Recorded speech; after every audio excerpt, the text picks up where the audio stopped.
Hello बच्चों. Now today we are going to start transition element 5. Fifth means बच्चों ये last part है transition element का. जो रिमेनिंग क्वेश्चंस हैं वो सारे के सारे इस ट्रांजिशन एलिमेंट 5 में मैं बच्चों कवर करने जा रहा हूं. चलो पढ़ते हैं बच्चों questions with their basics. Now first question which is the 37th question. 36 हम बच्चों 4 वीडियोस में कवर कर चुके हैं. तो 37th क्वेश्चन है lanthanide forms primarily +3 ions while the actinoids usually have higher oxidation state in their compounds, +4 even +6 being typical. देखो lanthanide कौन से थे बच्चों? lanthanide थे जिसमें इलेक्ट्रॉन की फिलिंग कौन से ऑर्बिटल में होती है? 4f ऑर्बिटल में होती है. और एक्टिनॉइड्स में इलेक्ट्रॉन की फिलिंग 5f ऑर्बिटल में होती है. अगर हम लेंथेनॉइड्स का कॉन्फ़िगरेशन बच्चों वॉच करें तो यहां पर या तो F में एक इलेक्ट्रॉन है या D में एक इलेक्ट्रॉन है और S में 2 इलेक्ट्रॉन्स हैं. सो इधर it uses 2 electrons of S and 1 electron of D और 2 electrons from S and 1 electron of F, and this way it can show +3 oxidation state. So the basic oxidation state is +3 using 2 electrons of S and 1 electron of D or F wherever it is present. मगर actinoids में क्या होता है बच्चों?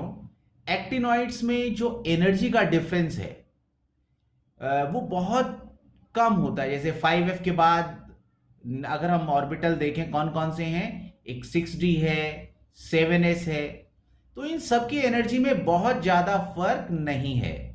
6d and 7s, 5f and 6d. तो होगा क्या बच्चों? इनके इलेक्ट्रॉन्स भी ज्यादा से ज्यादा बॉन्डिंग में पार्टिसिपेट कर सकते हैं. And when there is the greater number of electrons which can participate in bond formation, it can show higher oxidation state. तो simple answer, in the case of actinoids there is a little difference in the orbitals 5f, 6d and 7s. So the electrons of 5f and 6d can also participate. So if it has the greater number of electron which can participate, it can show higher oxidation state. Now you can note down the answer.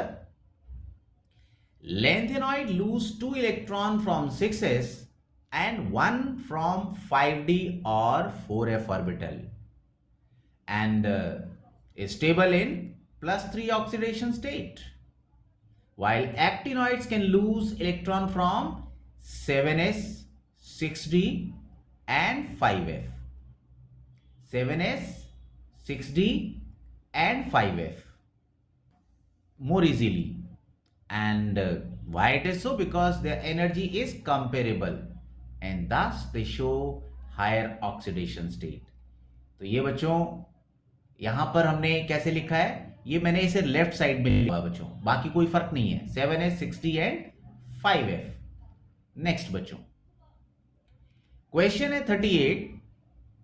There occur much more frequent metal bonding in the compounds of heavy transition metals.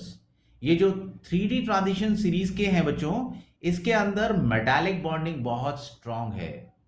What is the reason for the metal bonding? हमने बच्चों ये पढ़ा था कि जो d orbital के unpaired electron हैं, they also participates in bond formation. What they do, they form covalent bonds. पहले तो बच्चों ये जो एटम्स हैं ये वैलेंस शेल का इलेक्ट्रॉन लूज कर देंगे. For example they have electron in the s orbital, तो 4s का इलेक्ट्रॉन लूज कर देंगे and thus they will form the sea of electrons. And this non-directional attraction between these mobile electrons and this positive ions, जिसको हमने kernels नाम दिया था बच्चों, तो this non-directional attraction is metallic bonding, and this bonding gets strengthened by the covalent bond. How the covalent bond forms? The electrons which are present in the d orbital of these kernels, अब तो kernels ही बन गए ना, एक electron lose करने के बाद, 2 electron lose करने के बाद. So they share electrons and strengthens the bond. So there is a more frequent metal-metal bonding in 3D series. It is due to the presence of unpaired electrons. कहां पर बच्चों? In d orbital, which also participate in metal-metal bonding. 39th question है बच्चों, there is general increase in density from titanium to copper. Titanium, vanadium, chromium, manganese, iron, cobalt, निकल, copper, zinc. बच्चों अगर हम 3D series में left to right जाएंगे तो क्या हो रहा है बच्चों? साइज में बहुत ज्यादा वेरिएशन नहीं है, मगर इनिशियली लिटिल बिट डिप है, साइज थोड़ा सा डिक्रीज होगा, यानी वॉल्यूम कम होगा. मगर बच्चों हर स्टेप में प्रोटॉन और इलेक्ट्रॉन ऐड होते जाएंगे तो मास बढ़ता जाएगा. So mass is increasing, volume is decreasing. Yes, by a little bit, but there is a little change. तो हुआ क्या बच्चों? दोनों के दोनों फैक्टर डेंसिटी को बढ़ा रहे हैं. मास के बढ़ने से भी डेंसिटी बढ़ेगी, वॉल्यूम के बढ़ने से भी डेंसिटी बढ़ेगी. Therefore, there will be a usual, general increase in density from titanium to copper. You can note down the answer. It is due to the increase in atomic mass and decrease in atomic size. 40th question है बच्चों, there is hardly any increase in size with increasing atomic number in a series of transition metal. बच्चों देखो question is a little bit confusing. अगर तो बच्चों transition series में left to right हम बात करते हैं तो भी हमने क्वेश्चन पढ़ा, they form alloys because the increase of nuclear charge which shrinks the orbital is compensated by the screening effect. जो इलेक्ट्रॉन रिपेल करते हैं ये दोनों फोर्सेस ऑलमोस्ट बैलेंस कर रही हैं, therefore there is almost similarity in size. और अगर डाउन द ग्रुप देखें, टाइटेनियम के बाद जिरकोनियम, जिरकोनियम के बाद हेफनियम, जिरकोनियम हेफनियम का साइज अप्रोक्सीमेटली सेम है, जबकि हेफनियम में एक नया शेल ऐड हो गया. वहां क्या है बच्चों? वहां पर f ऑर्बिटल में इलेक्ट्रॉन्स का एडिशन हुआ जो इतना लो स्क्रीनिंग था कि न्यूक्लियर चार्ज इतना ज्यादा बढ़ गया कि वो हैफनियम इतना श्रिंक हो गया कि इसका साइज क्लोज टू जिरकोनियम आ जाएगा. तो बच्चों आप लिख सकते हो answer direct. Due to lanthanide contraction effective nuclear charge does not increase, so size does not increase appreciably. Effective nuclear charge बहुत ज्यादा डिक्रीज नहीं हुआ. ठीक है, अब साइज में जब बहुत ज्यादा वेरिएशन नहीं आएगा तो बहुत ज्यादा साइज में चेंज भी नहीं आएगा.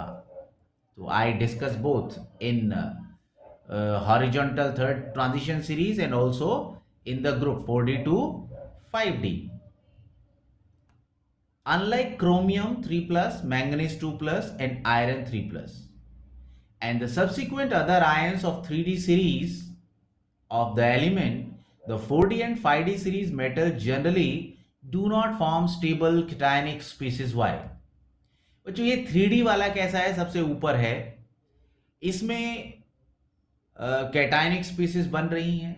Yes, there will definitely be some symmetrical distribution of electron in these ions.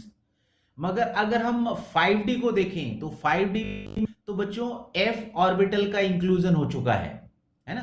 जैसे ही हम नीचे आते हैं, लो स्क्रीनिंग ऑर्बिटल का एडिशन होने की वजह से न्यूक्लियर चार्ज बढ़ जाता है. लो स्क्रीनिंग f,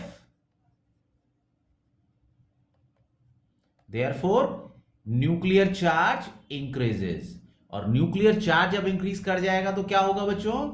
तो वैलेंस शेल स्ट्रांगली होल्ड होगा. Valence electron will be strongly held by the nucleus and thus it will lead to more ionization energy. तो बच्चों कैटायन कौन बनाएगा? कैटायन वो बनाएगा जिसका इलेक्ट्रॉन लूज होगा. But if the nucleus is strong, so the valence electron will be held so firmly it won't lose electrons so readily. So it will be difficult for them to lose electron. Right बच्चों? बढ़ते हैं आगे. because energy required to remove electron is more. That is due to greater effective nuclear charge, which is due to lengthenite contraction. बच्चों यहाँ short में lengthenite contraction लिखा है. Again you can understand it by just taking there's a filling of electron in the f orbital, which increases the effective nuclear charge because f orbital is low screening. वो nucleus की ताकत को बहुत कम reduce करेगा. So on addition of proton, the nucleus will become so high that it will reduce the size, it will shrink the orbital. Right, बच्चों? The chemistry of actinoids is not so smooth as that of lanthanoids. बच्चों lanthanoids तो ठीक है, actinoids में दिक्कत क्या है? Actinoids basically एक तो इनकी बहुत ही शॉर्ट हाफ लाइफ है, शॉर्ट हाफ लाइफ है. They are mostly radioactive. तो कैसे पढ़ाई हो इनकी बच्चों, कैसे केमिस्ट्री को अंडरस्टैंड किया जाए? So these basically are the two main reasons. All of them are radioactive and some of them have short half life. Proceed to the next question. Cobalt-2 is easily oxidized in presence of strong ligands. बच्चों Cobalt-2 अगर ligands electron pair दें, there will be a strong bond. ये जो strong bond बनता है, ये बच्चों फिर से एनर्जी रिलीज करता है. आप सोच के देखो बच्चों, ये अभी 2+ है, अगर ये 3+ होगा तो ये लिगेंड से और भी ज्यादा स्ट्रॉन्ग बॉन्ड बनाएगा. Now the question arises from where this energy will compensate, because cobalt-2 to cobalt-3 again third ionization energy is required. So this third ionization energy, this will get compensated by the more energy release when cobalt-3 plus will be forming stronger bond with the ligands. Now proceed to the question of 44. Before that, you please note down the answer. Strong ligands provide energy which overcomes the third ionization energy. And the 44th question is, lanthanum and lutetium do not show coloration in the solution. Why? If you simply see which type of ions or which type of complexes shows color, there will definitely be some unpaired electrons in the d orbital, which absorbs light in visible region. And due to this dd transition, the electron jumps from low d to higher d energy orbital, और जो complementary part है that get reflected and it produces the color. But in the case of lanthanum and lutetium, there is no such electron in d orbital. अगर बच्चों इनका जो ion बने और उसका d orbital आप देखो उसमें अनपेयर्ड इलेक्ट्रॉन ही नहीं है, तो उसके अंदर कोई भी dd ट्रांजिशन नहीं होगा. There will be no absorption of light in the visible region. So it is due to the absence of unpaired electrons. Cr2 plus is stronger reducing agent than Fe2 plus. Reducing agent मतलब बच्चों electron को देना, ये electron आसानी से दे रहा है. Stronger reducing agent because 3d4 से ये 3d3 बन रहा है, और ये क्या बन रहा है बच्चों? Fe2 plus से Fe3 plus. It will become 3d5. So ये एक्सपेरिमेंटली देखा गया कि दिस हाफ फील्ड जिसमें T2g ऑर्बिटल में 3 इलेक्ट्रॉन है, that has got the more stability, more energy release is more, lowering of energy is more. So this is more stable. Hence Cr2 plus readily turn to Cr3 plus. Whereas this 3d5 of Fe3 plus is comparatively less stable. Because Cr3 plus, which has the d3 configuration, this is more stable than Fe3 plus, which is d5.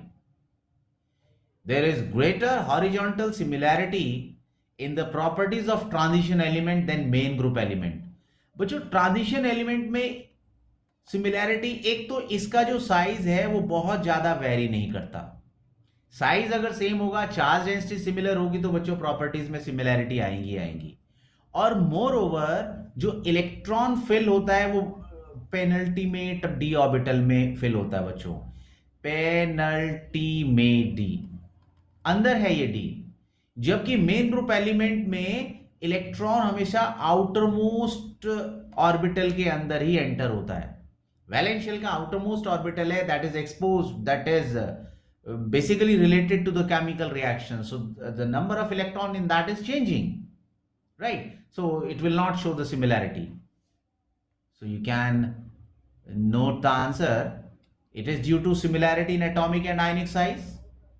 And secondly, in transition element, electron enters in the inner d orbital, while in main group element electrons goes in the outermost shell. And this was the last question, and I have taken almost all the questions of transition element which I had. If I'll get more questions, I'll collect it and definitely I'll share that questions with you. Till then, bachcho, bye bye.